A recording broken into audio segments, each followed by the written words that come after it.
Praise the Lord. Greetings to you all in the name of our Lord and Savior Jesus Christ. Today's Bible verse, James chapter 3 verse 17. The wisdom from above is pure first of all. It is also peaceful. ಯಾಕೋಬನ ಪತ್ರಿಕೆ 3ನೇ ಅಧ್ಯಾಯ 17ನೇ ವಚನ.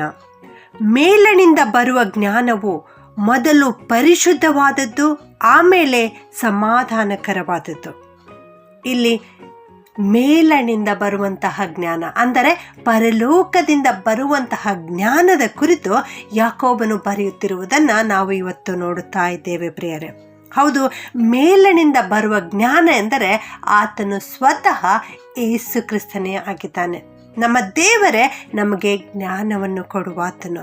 ಈ ಪರಲೋಕ ಜ್ಞಾನ ಪರಿಶುದ್ಧವಾದಂಥದ್ದು. ಅದರಲ್ಲಿ ಯಾವ ನಿಷ್ಕಳಂಕ ಇರುವುದಿಲ್ಲ, ಯಾವ ಮಲಿನತೆ ಇರುವುದಿಲ್ಲ.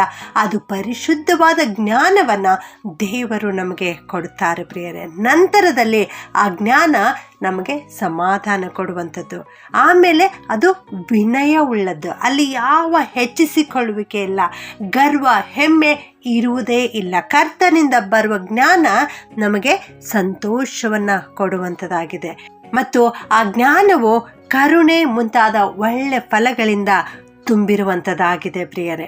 ಲೂಕ 6:36 ಯೇಸು ಸ್ವಾಮಿ ಈ ರೀತಿ ಹೇಳುತ್ತಾರೆ, ನಿಮ್ಮ ತಂದೆ ಕರುಣೆಯುಳ್ಳವರಾಗಿರೋ ಪ್ರಕಾರವೇ ನೀವು ಕರುಣೆಯುಳ್ಳವರಾಗಿರಿ ಎಂಬುದಾಗಿ. ಹೌದು, ನಮ್ಮ ತಂದೆಯಾದ ದೇವರು ಜ್ಞಾನಭರಿತನು, ಆತನು ಕರುಣೆಯುಳ್ಳಾತನು.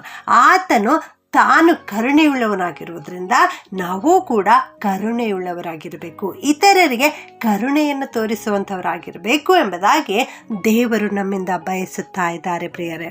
ಒಬ್ಬ ವ್ಯಕ್ತಿ ಈ ಲೋಕದಲ್ಲಿ ಹುಟ್ಟುವಾಗಲೇ ಸ್ವಾಭಾವಿಕವಾಗಿ ಜ್ಞಾನವುಳ್ಳವನಾಗಿರ್ತಾನೆ.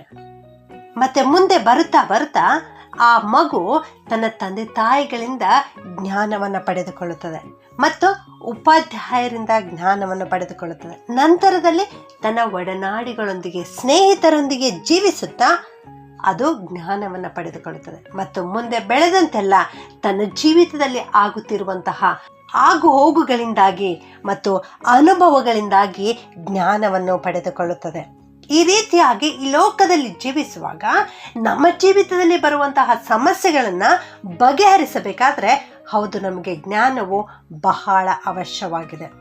ಸರ್ಕಾರದವರು ಕೂಡ ಇದೇ ಬಯಸುತ್ತಾರೆ. ಜ್ಞಾನವುಳ್ಳವರನ್ನೇ ತಮ್ಮ ಕೆಲಸಕ್ಕೆ ಸೇರಿಸಿಕೊಳ್ಳುತ್ತಾರೆ. ಜ್ಞಾನಿಯಾಗಿರುವವನನ್ನೇ ಅಧಿಕಾರಿಯನ್ನಾಗಿ ನೇಮಿಸಿಕೊಳ್ಳುತ್ತಾರೆ. ಯಾರು ಜ್ಞಾನಿಯುಳ್ಳವರಾಗಿರ್ತಾರೋ ಅಂಥವರು ದಕ್ಷತೆಯಿಂದ ಕಾರ್ಯವನ್ನು ಮಾಡಿ ಉನ್ನತ ಪದವಿಯನ್ನು ಪಡೆದುಕೊಳ್ಳುತ್ತಾರೆ. ಹಾಗೆಯೇ ನಮ್ಮ ಜೀವಿತದಲ್ಲಿಯೂ ಕೂಡ ಜ್ಞಾನ ಅವಶ್ಯಕವಾಗಿದೆ ಪ್ರಿಯರೇ. ಈ ಲೌಕಿಕ ಜೀವಿತದಲ್ಲಿ ಜೀವಿಸುವಾಗಲೂ ಕೂಡ ನಮಗೆ ಜ್ಞಾನ ಬೇಕು. ಮತ್ತು ವಿಶೇಷವಾಗಿ ನಾವು ದೈವಿಕ ಜ್ಞಾನದಿಂದ ಕೂಡಿದಂಥವರಾಗಿರಬೇಕು. ಈ ದೈವಿಕ ಜ್ಞಾನ ನಮಗೆ ದೊರೆಯುವಂಥದ್ದು ನಮ್ಮ ಯೇಸು ಕ್ರಿಸ್ತನಿಂದಲೇ ಮಾತ್ರ ಪ್ರಿಯರೇ.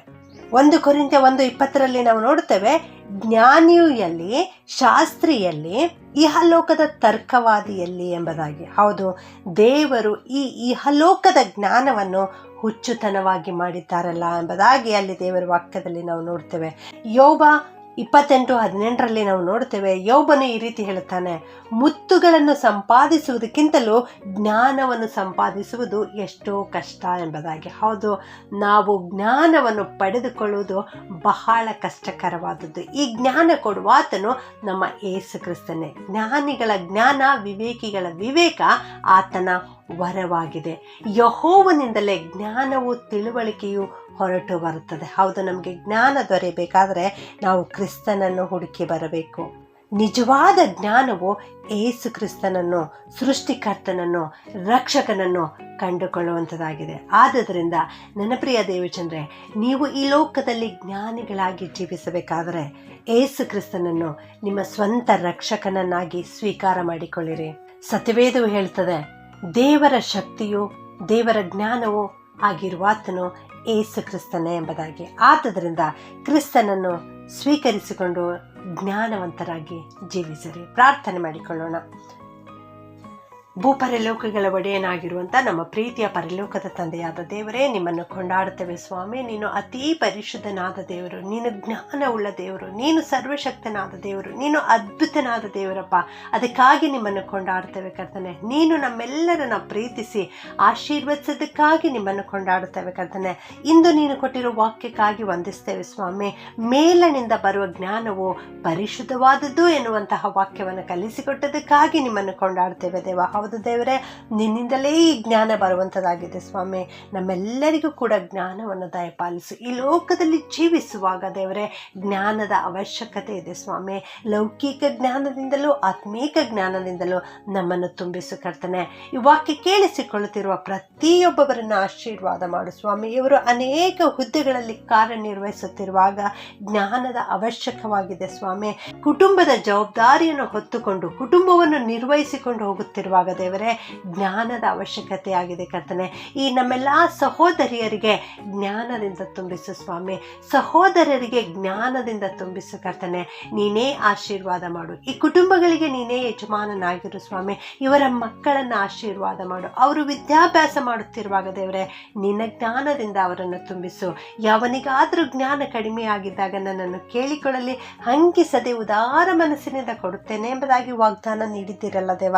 ಅದಕ್ಕಾಗಿ ಸ್ವಾಮಿ, ಈ ಎಲ್ಲ ಮಕ್ಕಳಿಗಾಗಿ ಜ್ಞಾನವನ್ನು ಕೇಳುತ್ತೇನೆ ಸ್ವಾಮಿ. ನಿನ್ನ ಜ್ಞಾನ, ಪರಿಶುದ್ಧವಾದ ಜ್ಞಾನದಿಂದ ಇವರೆಲ್ಲರನ್ನು ತುಂಬಿಸಿ ನಮ್ಮೆಲ್ಲರನ್ನು ಕಾಪಾಡಿ ನಡೆಸಬೇಕಾಗಿ ಯೇಸುವಿನ ಒಂದೇ ನಾಮದಲ್ಲಿ ಪ್ರಾರ್ಥಿಸಿ ಬೇಡುತ್ತೇನೆ ತಂದೆಯೇ.